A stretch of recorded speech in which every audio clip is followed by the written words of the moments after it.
प्रिय दर्शकों, इस वक्त राजस्थान में असेंबली इंतखाबात का दौरा है। माहौल पूरी तरह आखिरी पड़ाव की तरफ चल रहा है। अगर ख़ास तौर से हम बात करें कामा असेंबली हलके की, जहां त्रिकोणीय मुकाबला बड़ी सियासी पार्टी है, नेशनल पार्टी के टिकट पर खड़े हैं और एक निर्दलीय। लेकिन जिस तरह के हालात हैं और इलाके में उस पूरे मामले पर विश्लेषण करने के लिए, उन पूरे हालात पर विश्लेषण करने के लिए हमारे साथ दो अहम शख्सियात हैं। मैं इनका तारुफ करा दूं। मेरे दाएं तरफ है चौधरी अकबर साहब। इनकी ये मोहताज तारुफ नहीं है दोनों शख्सियात, लेकिन फिर भी ऐसे लोगों के लिए जो इनकी शख्सियत से वाकिफ़ नहीं है उनको बताता चलूँ कि चौधरी अकबर की जो शनाख्त और पहचान है कामा असेंबली हलके में, वो एक इनकलाबी शख्सियत की सी है। उन्होंने पिछले कई सालों से, बल्कि दसियों सालों से हम उनको देख रहे हैं, जिस तरह के मुद्दे और मसाइल और लोगों की समस्याएं उठाई हैं और सामने आकर बात रखी है। इसी तरह मेरे साथ भग्गी SHO हैं जो रिटायर्ड हैं, लेकिन इनकी शनाख्त बिरादरी के अंदर एक बड़े कौमी रहनुमा की सी है। जिस तरह का किरदार इन्होंने अदा किया है वो काबिले तारीफ रहा है इस पूरे मामले में। और ख़ास तौर से जो पंचायत का जो मामला रहा, पंचायत 36 बिरादरी के ज़रिए एक पंचायत की गई थी पिछले हफ्ते 8 तारीख में, और वहाँ से जो इन्होंने अपना नुमाइंदा चुना है उसमें रिटायर्ड SHO भग्गी साहब का बहुत अहम किरदार रहा है। और इनका एक और तारुफ भी मैं बताता चलूँ कि सियासी तौर पर अगर इनकी शनाख्त और पहचान थी, वो जाहिदा MLA हमेशा उनके साथ रहे, उनके सियासी जितने भी हालात थे उनके उतार चढ़ाव में साथ रहे। पिछले 2017 में अगर हम बात करें, घाटमिका का उमर कत्ल मामला हुआ था और गाय के नाम पर उनका कत्ल किया गया था। जब उनकी नाश 8 दिन तोड़ी जयपुर में रखी गई, तो उस वक्त भी MLA जाहिदा के साथ भग्गी पेश रहे थे। और ये ऐसी शख्सियात हैं जो यहाँ तमाम सियासी हालात पर नज़र बनाए हुए हैं और पूरे इलेक्शन में ये किस तरह के ये हालात पैदा हुए हैं और किस तरह की जो रूपरेखा यहाँ बन रही है और कौन यहाँ से निकलता नज़र आ रहा है, इस पूरे मामले पर हम बिला तमहीद इस पूरे मामले को रोशनी डालेंगे और इनसे हालात मालूम करेंगे। जी चौधरी अकबर साहब, क्या कहेंगे जिस तरह से 8 तारीख में जो पंचायत होती है और पूरी बिरादरी की तरफ से एक नुमाइंदा चुना गया है, वो उस वक्त से लेकर अब तक ये इलेक्शन और चुनाव किस तरफ जाता नजर आ रहा है, क्या कहेंगे? प्रत्यक्ष के लिए प्रमाण की आवश्यकता नहीं हुआ करती है। जिस तरह का CM मुख्तार का जो जन सैलाब उमड़ रहा है, स्वागत हो, जैसे चाहे वो जुरहरी करा हो या वो पालड़ी करा हो या वो डांठेट, हमारे बहुत पुराने नेता हैं हाजी गनी सरपंच साहब, जिस तरह का हुजूम उन्होंने मीटिंग में उमड़ा, तो उस बात का प्रत्यक्ष प्रमाण है इस बात का मुख्तार के सामने कोई नहीं टिका और वह भावी विधायक के काम। ऐसा तो नहीं है कि आप उनको हिमायत कर रहे हैं, कहीं उस अकीदत की नज़र से ये सब बात कह रहे हैं आप, या कुर्बत की नज़र से? मैं एक बात बताना चाहता हूँ आपको। कल कुंदन नंगला में मोहतरमा जाहिदा खान का एक दौरा था और वहाँ पर अपने बेटे को उसने हाथी पे बिठाया, और जब बेटे को हाथी पे बिठाया तो उसके बाद उसने जब अपना बात रखी तो उसने ये कहा कि मेरी माँ ने बहुत गलतियाँ की हैं, अगर मैं 1 महीने तक माफ़ी मांगूँ तो उन गलतियों की माफ़ी नहीं मांग सकता। जी जी, आप अब के मेरी माँ को जिता दो, अगली बार मैं संभाल लूँगा। तो लोगों ने उसका ये रिएक्शन लिया कि भाई अब कहते इसकी माँ को जिता दे, अगली बार ही आ जाएगा। तो 70 साल इस कामा विधानसभा के जो नौजवान तबका है वो तो एटलास गुलाम ही रहेगा। तो कल से उसका इतना रिएक्शन हुआ है, तो कल से कामा की जनता ने अहद कर लिया, 36 बिरादरी ने, इस खानदान को नहीं बनने देना है। जब अपनी माँ को जिता, अगली बार मैं आ जाऊंगा, इसका मतलब 50 साल फिर राज उनका करेगा। तो कामा की जनता ने उसकी भाषण से तय कर लिया, इस खानदान को कामा से वापिस go back to pavilion Gurgaon में। जी जनाब, कितने सहमत हैं? जिस तरह साजिद का इन्होंने हवाला दिया तो बड़ी बात है, यानी अगर वाकई उनसे कसूर और कमियां हुई हैं इलाके में, तरक्याती काम में जो होने चाहिए थे पर्याप्त मात्रा में, तो उस हवाले से उनका एतराफ़ करना, इकरार करना किस संदर्भ में देखते हैं? और उनके इकरार एतराफ़ से क्या पब्लिक उनकी तरफ मुतवज्जे होगी? आज के ज़माने में लोग रिज़्क देने वाला ऊपर वाला भगवान है। लोग अपना मान सम्मान चाहते हैं। सबसे पहली बात, वोटर अपना मान सम्मान चाहता है। मान सम्मान का और चौधरी खानदान का कोई मेल नहीं है। Very good. जो सबसे बड़ी कमियां हैं, उनकी फर्स्ट प्रायोरिटी की कमी है वो ये है कि वो किसी को अपने बराबर का नहीं समझते। वो रैयत जो अवाम है उसको वोटर नहीं समझते, बराबर का नहीं समझते, वो उनको गुलाम समझते। और उसका नतीजा ये है कि अब देश 1947 में आज़ाद हुआ, हम लोग, हमारी आवाम, हमारी विधानसभा का आदमी चौधरी खानदान की चौधरी की वजह से इज्जत करते थे और उसका उन्होंने बेजा तौर पे फ़ायदा उठाया और वो हम लोगों को गुलाम समझने लगे। लेकिन अब युवा जाग गया। हम लोगों ने तो वो गुलामी स्वीकार की, हम चौधरी की बेटी समझे थे, लेकिन हमारा जो युवा है, हमारा जो नौजवान है, हमारा जो नई नस्ल का बच्चा है, वो इस बात को कतई बर्दाश्त नहीं कर रहा है। और उन्हीं युवाओं का ये आंदोलन है जो सिर चढ़ चुका है और भगत सिंह की तरह, चंद्रशेखर की तरह, शहीद अशफाक उल्लाह की तरह ये आंदोलन बना दिया उन युवाओं ने। ये पब्लिक में भी हम जा रहे हैं, लोगों को देख रहे हैं कि जिस तरह से एक क्रोध है, आक्रोश है, गुस्सा है, क्यों है? जाहिदा के हवाले से मोहतरमा जाहिदा जी ने अपने वोटर्स को, कौम को लड़ाने के अलावा कोई काम नहीं किया, वर्गीकरण के अलावा कोई काम नहीं किया। उन्होंने हिंदू मुस्लिम बीजेपी वालों ने नहीं फैलाई, चौधरी खानदान ने फैलाई इस कामा विधानसभा में। मैं इस बात के प्रमाण दे सकता हूँ। आज मैं हूँ, मुझे लब्बो लबाब इतने समय हो गया राजनीति में, कभी थाने में नहीं जाता मैं, कभी किसी से सिफारिश नहीं करता, कभी एसडीओ कोर्ट नहीं जाता, कभी तहसील में नहीं जाता। सामाजिक पंचायत होती है तो मैं हर सूरत में पहुँचता हूँ और कहता हूँ तू भी भाई है, तू भी भाई है, भाई राजीनामा कर लो। ये एक पक्ष के साथ खड़े होते हैं, दूसरे पक्ष को पिटवाते हैं या लुटवाते हैं, उससे भी पैसे लेते हैं, उससे भी पैसे लेते हैं। उसका आक्रोश फूट क्या रहा है सड़कों पर? कहीं गुंजाइश नहीं है। ऐसा तो नहीं है कि आप बहुत करीब रहे हैं मंत्री जाहिदा से, कहीं आप भी मुखालफत में और कहीं गुस्से में ये सब बात, मुखालफत बराए मुखालफत हो? देखो, मैं अकेला भग्गी बुराई करूं उससे कुछ नहीं होगा। सच्चाई छुपती नहीं, कभी बनावटी उसूलों से खुशबू आ नहीं सकती, कभी कागज के फूलों से। मैं आपको इत्मीनान से कह सकता हूँ, एक भग्गी से मत पूछिए आप, बच्चे से पूछ लो, बुजुर्ग से पूछ लो, बुढ़िया से पूछ लो, बहन बेटी से पूछ लो, किसी से पूछ लो, वो यही कहेंगे कि लुटेरे हैं, ये दलाली खाते हैं, कमीशन मारते हैं। हर सरपंच से कमीशन चाहिए, हर थाने से कमीशन चाहिए, हर तहसीलदार से कमीशन चाहिए। अब उनको कौन वोट देगा? रहनुमाई के लिए चुनते हैं हम इनको कि जनता की सेवा करेंगे, हमारे विकास के काम करेंगे, अच्छी योजनाओं को हमारे क्षेत्र में लाएंगे। जब ये मेवात विकास बोर्ड के 23 करोड़ रुपए मंजूर शुदा को कटवा सकते हैं तो बताइए हमारे क्षेत्र का विकास क्या किया इन्होंने? मेरे पास प्रूफ है उस बात का। आप जैसे दानिश्वर और समाजी सरकर्दा शख्सियात हैं, तो ये पिछले 5 साल बड़ी बात यह है कि इख्तिदार में रही है, इख्तिदार में जीती है और वजारत का कलमदान भी दिया गया है, तो ये सब बातें आपने कभी इस दरमियान में नहीं रखी? बिल्कुल रखी, लेकिन वजीरत में जो आया वो एक सरकार की मजबूरी थी कि मेव कोटे से एक लेडीज़ कोटा प्लस मेव कोटा, 2 कोटे से मंत्री लेना एक मजबूरी हो गई थी और इनको काबीना तो नहीं, स्टेट मिनिस्टर का दर्जा मिल गया। एमएलए के चुनाव की रही बात, ये भारतीय जनता पार्टी को मैं अच्छी सूझबूझ वाली पार्टी नहीं मान सकता। क्यों नहीं मान सकता?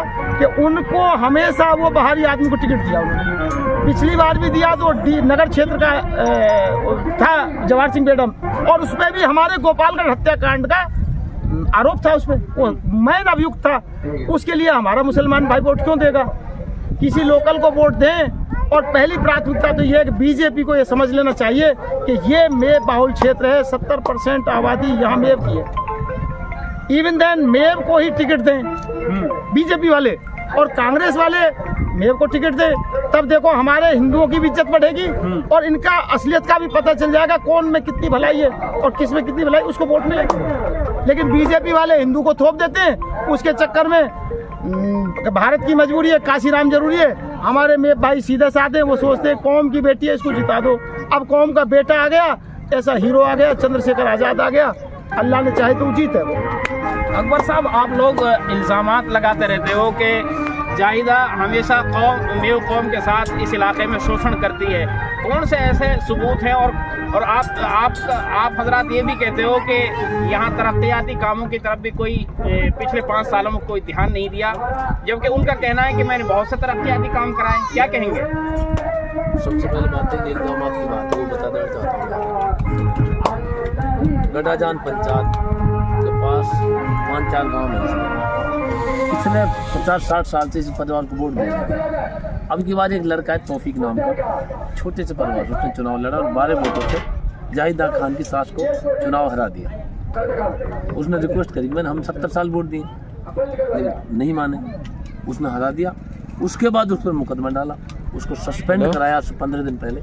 और एक हक तो ये था, संविधान तो ये कहता है सरपंच को 4 जाने चाहिए थे, लेकिन 3 करोड़ रुपए बजट में पड़ा, इन्होंने पैसा नहीं लगाने दिया। गढ़ में एक शौचालय तक नहीं बना। विकास की जो बात है, इससे बड़ा सबूत क्या दे सकता हूँ? गढ़ पंचायत जाहिदा खान की होम ग्राम पंचायत है, जिससे 70 साल उसका ससुर सरपंच रहा है। उस पंचायत में जाहिदा खान ने चैलेंज दे के शौचालय नहीं बनने दिया। 3 करोड़ रुपये बजट में था ग्राम पंचायत के, और जबरन उस 3 करोड़ को भ्रष्टाचार के लिए, लूट के लिए अपनी सास को चार्ज दिलाए। बताइए, उस सरपंच को देने चाहिए चार्ज? तो इससे बड़ी मैं विकास की बात या से बड़ी क्या बताऊँ मैं आपको? गढ़ पंचायत में एक शौचालय नहीं बनी, रिकॉर्ड की बात है।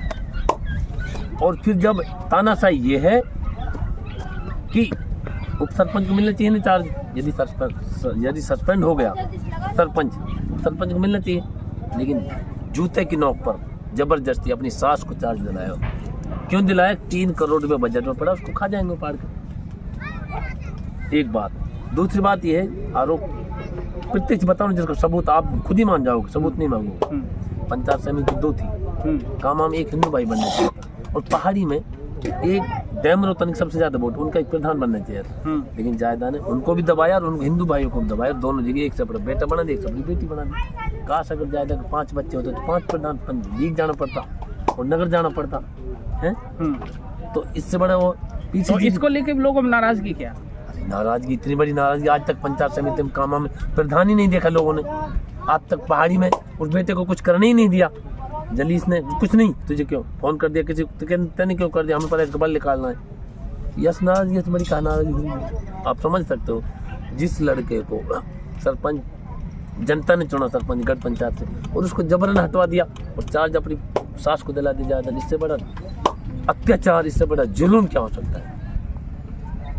परिवारवाद की पराकाष्ठाएं बहुत आगे बढ़ गई। तो ये जहाँ तक मामला है, जब पहाड़ी और कामा से बेटा और बेटी को प्रधान बनाएंगे ब्लॉक का, तो उसको उस वक्त भी काफ़ी लोगों की आवाज़ें इसको लेकर उठी, जबकि हर आदमी अपने सियासत में भाई भतीजावाद तो हमेशा से रहा है।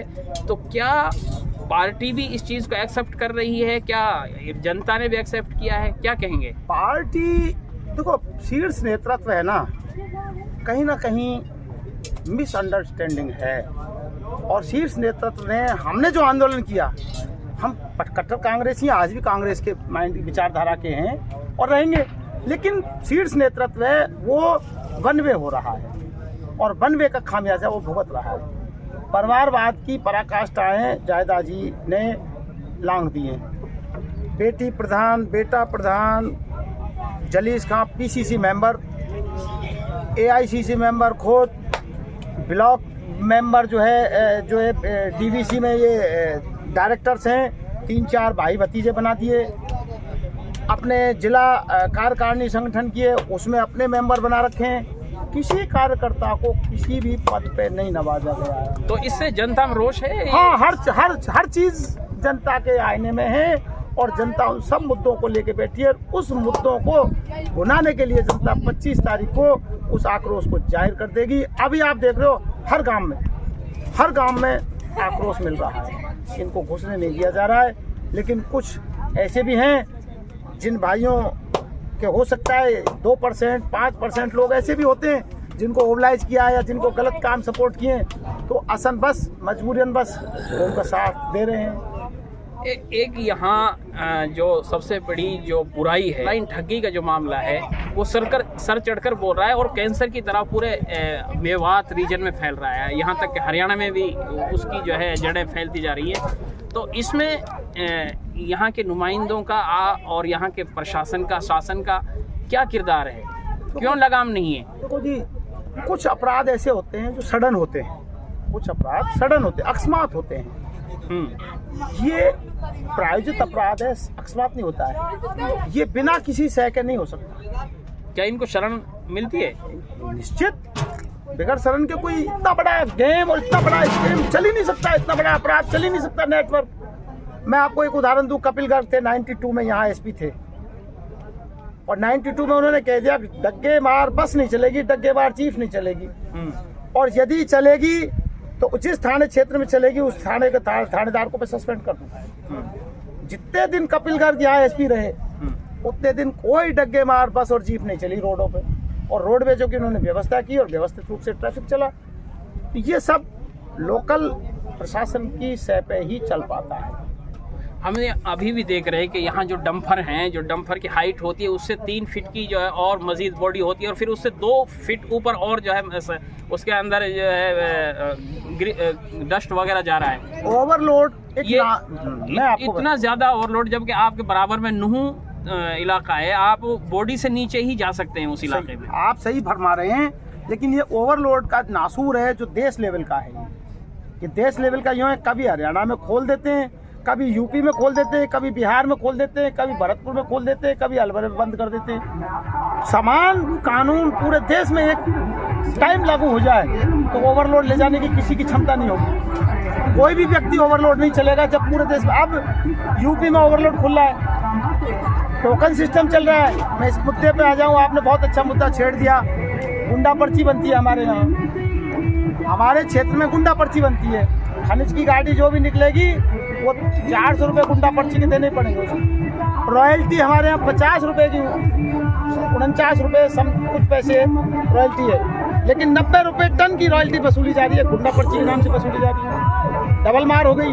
उधर ट्रक यूनियन का लेवल चिपकाया जाता है, उससे जो है उससे अलग पैसा लिया जाता है। बारूद बत्ती वाले ठेकेदार यहाँ 20 हैं, 25 आ जाए, क्योंकि इसकी एयर डिस्टेंस 125 किलोमीटर की होती है ठेकेदार की, लेकिन वहाँ सिर्फ 4 ठेकेदारों को रखा हुआ है, और उनसे ये तय है कि आपको रेट हम तय करेंगे, उस रेट में बेचना पड़ेगा। 400 रुपये पर बैग मोहतरमा के पास जाता है। सबसे बड़ी बात यह है कि यहाँ जो ओवरलोडिंग की वजह से रोडों की हालत बिल्कुल पूरी तरह बदतर हुई पड़ी है, और गांव में भी आप जाएंगे तो 4-4 उंगल पानी खड़ा है, रास्ते जो है बिल्कुल बंद हैं। तो क्या उन सरपंचों की जिम्मेदारी नहीं बनती थी? और यहाँ जो लोग रोडों की जो हम देख रहे हैं, अगर आप पहाड़ी से कामा के लिए जो लाइफ लाइन कह सकते हैं उस रोड को, उसकी दुर्दशा बदतर से बदतर है। वो तो टोल रोड रहा है, 2-3 साल पहले तक टोल रोड रहा है कामा पहाड़ी। जब टोल उगता था तब भी उसकी यही हालत थी, आज और ज़्यादा हालत ख़राब हो गई।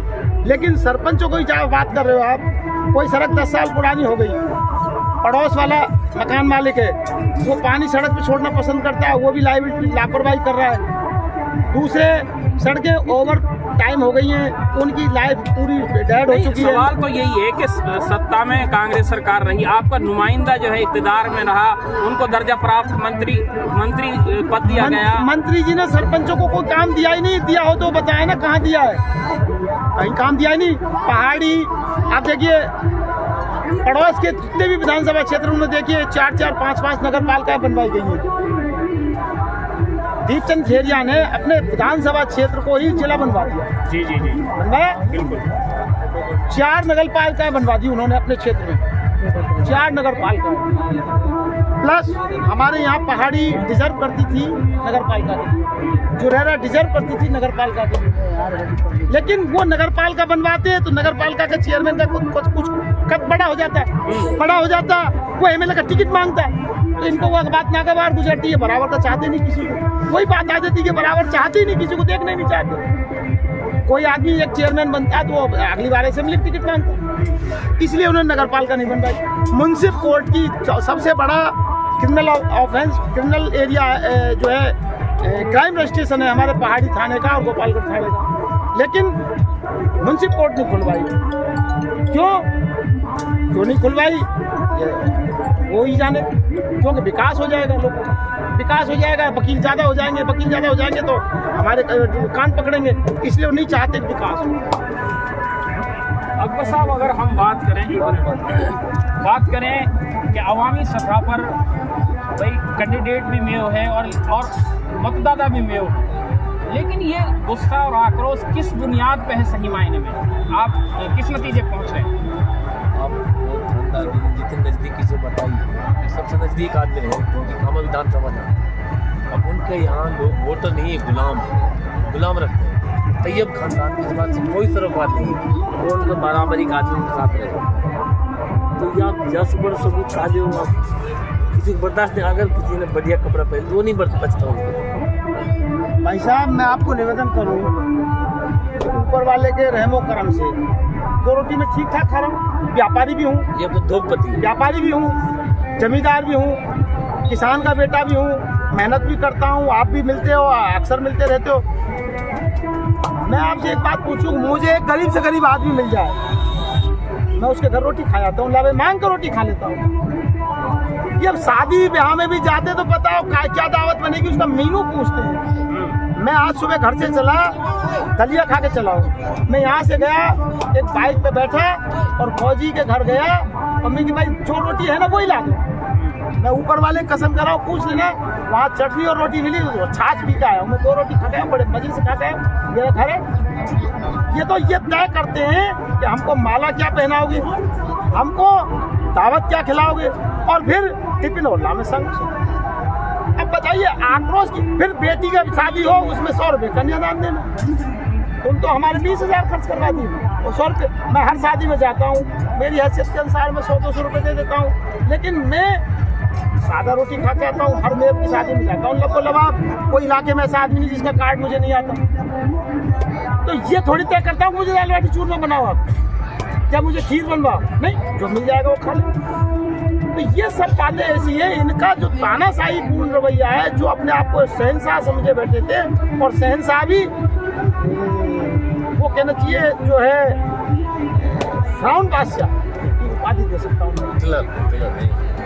आज के ज़माने के हिटलर। ये सब बातें हैं ग्राउंड पे जिसका आपने बहुत अच्छे से विश्लेषण किया है। तो इस वक्त 3 कैंडिडेट मैदान में हैं, तो ये इलेक्शन किस तरफ ज़्यादा नज़र आ रहा है और किस तरह?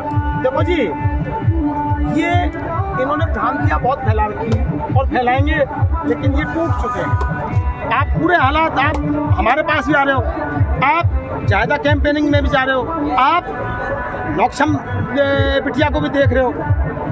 आप खुद आकलन कर लीजिए, किसी के पास कोई मसाला नहीं है। जो जुनून की वोट है, जो जज्बे की वोट है, जो प्यार की वोट है, जो मोहब्बत की वोट है, वो चाहे हिंदू हो, चाहे मुस्लिम हो, चाहे सिख हो, वो सिर्फ और सिर्फ मुख्तार अहमद के पास। और इनके पास सिर्फ वो गिने चुने आदमी है। आप बताइए, नौक्षम के पास बीजेपी का कोई भी सीनियर लीडर, कोई भी कामा क्षेत्र का जो वर्कर है, वो मुझे बता दो, एक भी उसके साथ प्रचार में बोल रहा हो तो।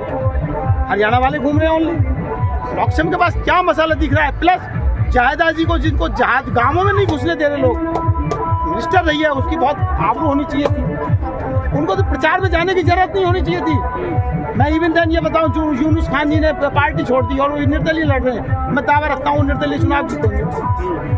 वो निर्दलीय चुनाव जीतेंगे, क्यों? उन्होंने काम किए हैं, उनका पिछला काम बोलेगा, उनका व्यवहार बोलेगा, उनका अपनापन बोलेगा।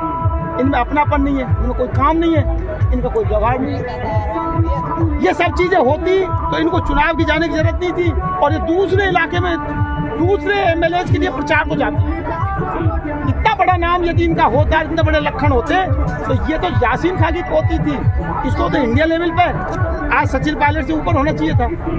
क्यों नहीं हुई है? सिर्फ यहीं तक रह गई कि इन बेवों को लूटो, इन किसानों को लूटो, चाहे कोई आ जाए, इनको तो बलि का बकरा चाहिए।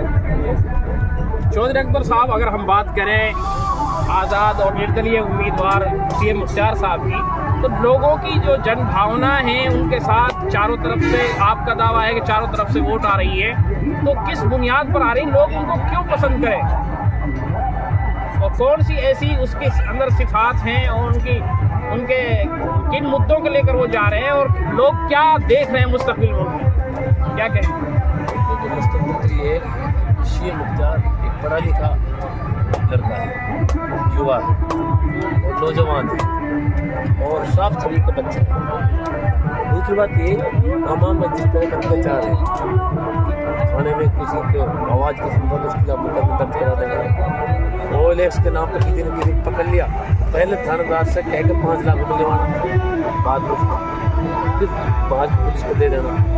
दूसरी बात ये बहुत बड़े इल्ज़ाम हैं। इल्ज़ाम नहीं है, ये सच्चाई बात है, सच्ची बात है। नरेगा में अपना देवर जायदा खाता उसको 50,000 बना दे रखा है, जो भी मस्टोल जारी होगी उसमें 20,000 रुपये जायदा का देवर है, इत्फा उसका नाम है, उसको 20,000 पहले देने पड़ते, बाद में नरेगा की मस्टोल जारी होगी 15 दिन में।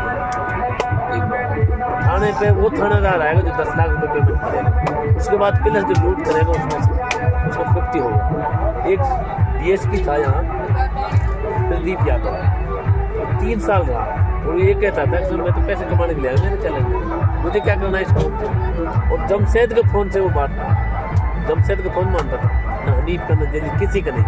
उसका तय था जो मुकदमे में फर्जी मुकदमे दर्ज कराने के बाद जो FIR लगाने के पैसे लिए जाएंगे वो उसमें 50-50 का पार्टनरशिप जमशेद की और प्रदीप यादव CO 16 करोड़ रुपये कमा के ले गया प्रदीप यादव का, 16 करोड़।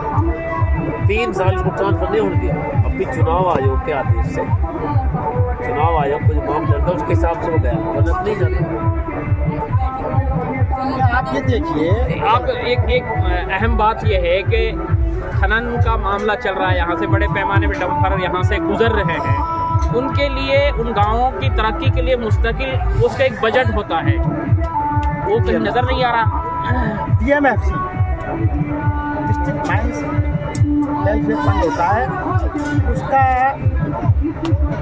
8% या 10% एक निश्चित राशि रॉयल्टी की जो राशि है उसका 10% राशि डिस्ट्रिक्ट माइंस वेलफेयर फंड में जाता है। जो जिस तहसील से निकलता है खनन उस तहसील के विकास के लिए काम आना चाहिए। लेकिन 5 साल पिछले 5 साल 10 जगत के कार्यकाल के, उससे पिछले 5 साल जायदा के कार्यकाल के, और ये गए 5 साल 15 साल से मुझे इतिहास मालूम है। कोई मुझसे इस बात पर बहस कर सकता है, 1 रुपया भी पहाड़ी तहसील में DMFC का लगा हो तो मैं जो सरकार दंड दे वो दंड भुगत लूँगा। क्यों कि इनको रुचि नहीं है, विकास को ये चाहते नहीं कि विकास हो, विकास किसी ने चाहा ही नहीं। इस पैसे DMFC पैसे को दूसरे डिस्ट्रिक्टों के MLA ले गए, दूसरे तहसीलों के विधायक ले गए, दूसरे विधानसभा में। आपने ये सब रिमाइंड नहीं सब रिमाइंड किया है हमने, मैंने तो यहाँ तक लिखा है, मैंने आपको वो प्रमाण दे दूँ। जायदा जी से मैंने घाटा लिंक से, घाटा ओवरकट से यमुना ब्रिज को जुड़वाने के लिए 4 लेन की सैंक्शन के लिए लेटर लिखवाया, लेकिन मेरे सामने उन्होंने लिख दिया, उसका पीछा नहीं किया। क्यों पीछा करते? तो हमारे यहाँ से 4 लेन हाईवे निकलता पहाड़ी, घाटा से पहाड़ी, पहाड़ी से कामा, कामा से डी, वो डी से 15। तो ये किसानों की ज़मीन एक्वायर होती, ज़मीन एक्वायर होती, रोड कनेक्टिविटी से हमारी ज़मीनों का कीमत बढ़ती, तो फिर हम पैसे वाले होते तो फिर इनके मुकाबले में खड़े होते, इसलिए उस काम को भी नहीं करा सकते। नहीं तो ये काम इतना ईजी था और एक हमारे क्षेत्र का बहुत अच्छा विकास बन जाता है। रेलवे लाइन तो कोई निकलवाई नहीं किसी ने आज तक, लेकिन सड़क तो 4 लाइन बन सकती थी। मथुरा से घाटा, बसी घाटा के लिए कनेक्टिविटी जुड़ जाती तो दिल्ली बॉम्बे से और यमुना एक्सप्रेसवे में जुड़ जाते हम, इतना अच्छा कनेक्टिविटी होती है हमारी। लेकिन किसी ने इन चीज़ों पर ध्यान देते नहीं, वो सिर्फ शोषण पर ध्यान देते हैं और कोई आवाज़ सच्चाई की उठाता है हम जो है उसको दबाते हैं। और दूसरी बात, रही बात ये भ्रष्टाचार की आप करते हो, तो मुझे इस बात के प्रमाण देने की जरूरत नहीं है, अकबर को इस बात का प्रमाण देने की जरूरत नहीं है। रूबी का सार्वजनिक मंच से बयान है कि मेरा चाचा डॉक्टर हारून है, उसकी मोटर के 20,000 रुपये दिए तब हमको ट्रांसफार्मर बदला। रूबी उसका खास देवर है। जब वो सार्वजनिक मंच से कह रहा है कि मैं इसलिए छोड़ के भागा उनको कि मेरे चाचा से जो जायदा का सुसर है, चाचा सुसर है, उसके भी ट्रांसफार्मर के 20,000 रुपये लिए तब ट्रांसफार्मर दिया, नहीं तो ट्रांसफार्मर नहीं मिला। आप बताइए, आप भ्रष्टाचार के और सबूत हम क्या प्रमाण देंगे? वो तो उनका फैमिली मेंबर है, वो दे रहा है, हमारी जरूरत क्या है प्रमाण देने की? तो ये बहुत ऐसे मामले हैं जिन पर आपने रोशनी डाली है, लेकिन इन तमाम की तरफ कभी इज्तिमाई तौर पर, सामूहिक तौर पर कभी आप लोगों ने बात की? ये इज्तिमाई तौर पे बातें हुई हैं, तभी ये जुनून निकल के आया और उसका रिजल्ट आ रहा है। हम बहुत धीमी गति से, स्लो गति से चल रहे थे और धीमी गति से एक एक करके एक मजमा बन गया और युवाओं ने उसमें हमें अधिक जोश भर दिया और आज वो चौड़े में हो रहा है और ऊपर वाले की कृपा रही तो उन बच्चों का जोश मुख्तियार को विधानसभा में भेज दिया। इसमें कोई संदेह नहीं है कि मुख्तियार विधायक नहीं बने।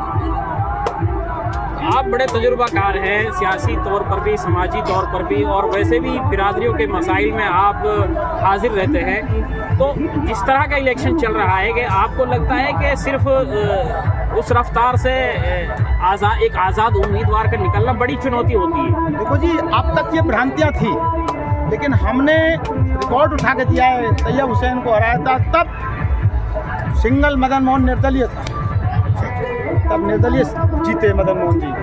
उससे पहले एक बार और निर्दलीय उम्मीदवार जीते, शायद नत्थी सिंह जी जीते 57 में। 3 बार निर्दलीय उम्मीदवार जीते हैं कामा विधानसभा से। लेकिन ये भ्रांति अब चौथी बार भी टूटेगी कि निर्दलीय जीतेगा। क्यों जीतेगा?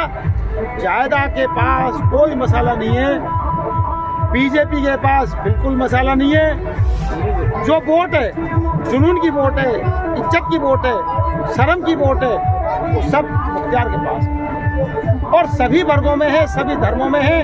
लोग दिखाई नहीं दे रहे। हिंदू वर्ग ने आज बहुत बड़ा स्वागत किया है कामा में। अच्छा, आज कामा में हिंदू समाज ने बहुत बड़ा स्वागत किया मुख्तियार अहमद का। क्यों किया है? वो ना नौक्षम को चाहते, ना वो जायदा से। तो ऐसे समझो जैसे मुसलमान भोंडिया चिड़े, चिड़े वो हिंदू जो है वोट देना पसंद नहीं करते इसको। तो अब वो मुख्तियार को क्यों बुला रहे हैं? ये लड़का हमारा पड़ोस का है, सीधा है, पढ़ा लिखा है, उसकी काबिलियत है, कॉलेज वो चला रहा है, उससे भी उसके व्यवहार का पता चलता है। अलवर में कोचिंग चला रखी है उन्होंने, उससे भी उनके युवाओं को पता है ये लड़के बहुत जोश है। आपसे सवाल ये है कि अगर हम लोगों का जो अब तक जो तबसरा चल रहा है, विश्लेषण चल रहा है, वो ये है कि हिंदू वोट जो है नौक्षम की तरफ जा रही है। आप क्या कहेंगे इस पर? जी, जहाँ तक आप कुछ हद तक सही कह रहे हैं, लेकिन मैं आपको बताना हूँ जो समझदार हिंदू वोटर है तो मुख्तियार अहमद को वोट करेगा। इस बात को आने वाली 25 तारीख को देखें। चौधरी अकबर साहब, कहा ये जा रहा है, जो लोगों में चर्चा है वो ये है कि मेवों का वोट डिवाइड होकर आसानी से नौक्षम चौधरी यहाँ से बीजेपी का टिकट क्लियर हो रहा है। क्या लगता है आपको अब तक की जो सरगर्मियाँ हैं सियासी इलाके में, क्या कहेंगे? दरअसल अभी भगवत सिंह खानदार जी ने बताया भी आपको कि कांग्रेस पार्टी का जो प्रत्याशी है जाहिदा खान, उसका वोट टूट चुकी है और वो समझ चुकी है कि अब मेरे से मुख्तार काम नहीं आ रहा, तो उसको देवर वहाँ चला ही गया और अब उसका ये टारगेट है जाहिदा का मुख्तार को हराने के लिए। जैसे कह रहे हैं ना कि जितनी वोट में काट लूँगा मुख्तार हार सकता है, और ये सारी बातें कितने लोग समझ चुके हैं। ना नौक्षम को वोट देगा ना कोई जायदा। सीएम मुख्तियार को 36 बिरादरी का टिकट है। 36 बिरादरी लोगों ने पटल पर बैठ कर बग्गी थानेदार का आप भी शामिल थे, तो हमने अहद करके कहा कि इस लड़के को जिताएंगे और दोनों पार्टियों को सबक सिखाना। जैसे बीजेपी ने कितने हिंदू भाई थे, बीजेपी चल मंदिर थी मोमडन को, हिंदू भाई टिकट मांग रहे थे, किसी को नहीं दिया। कांग्रेस के इतना विरोध के बाद भी आला कमान ने आंख नहीं खोली, उसको टिकट दे दिया। तो दोनों पार्टियों को सबक सिखाने की 36 बिरादरी तय कर दिया।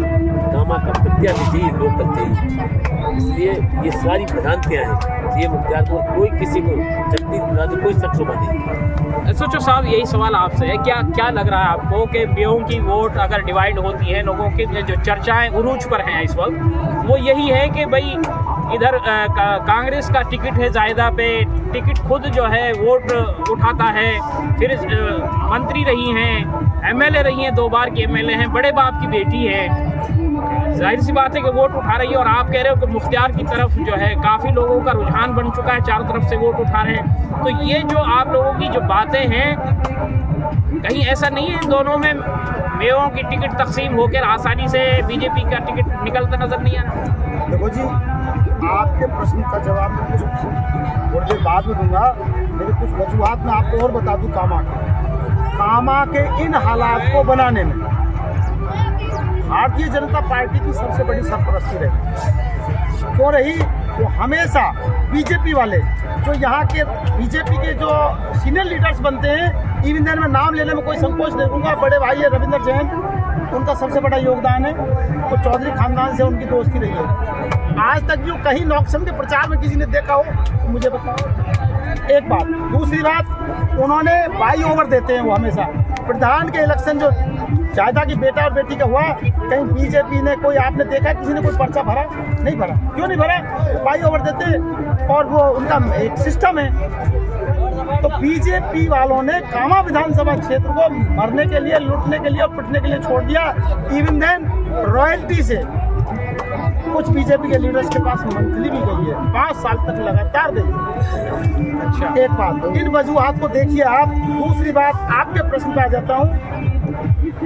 आपका प्रश्न है कि वोटर बढ़ सकता है। सब 1952 में पहला चुनाव हुआ, उसके बाद 57 में हुआ, 57 से 62 में हुआ, 62 तक, इवन देन 62 के बाद 68 में हुआ, 67 में हुआ।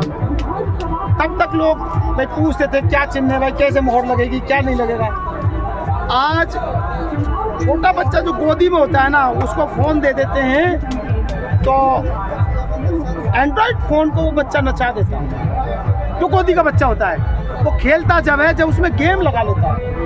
आज हमारे मेवात में, मैं एक कटु शब्द और कह सकता हूँ, मेरी बात को अदरवाइज भी ले तो ले सकते हैं, जब हमारे क्षेत्र का कुछ परसेंट, नाम मात्र का परसेंट जिस पर हम बदनाम होते हैं, वो अकलमंद से अकलमंद आदमी के OLX पे चीटिंग कर सकता है।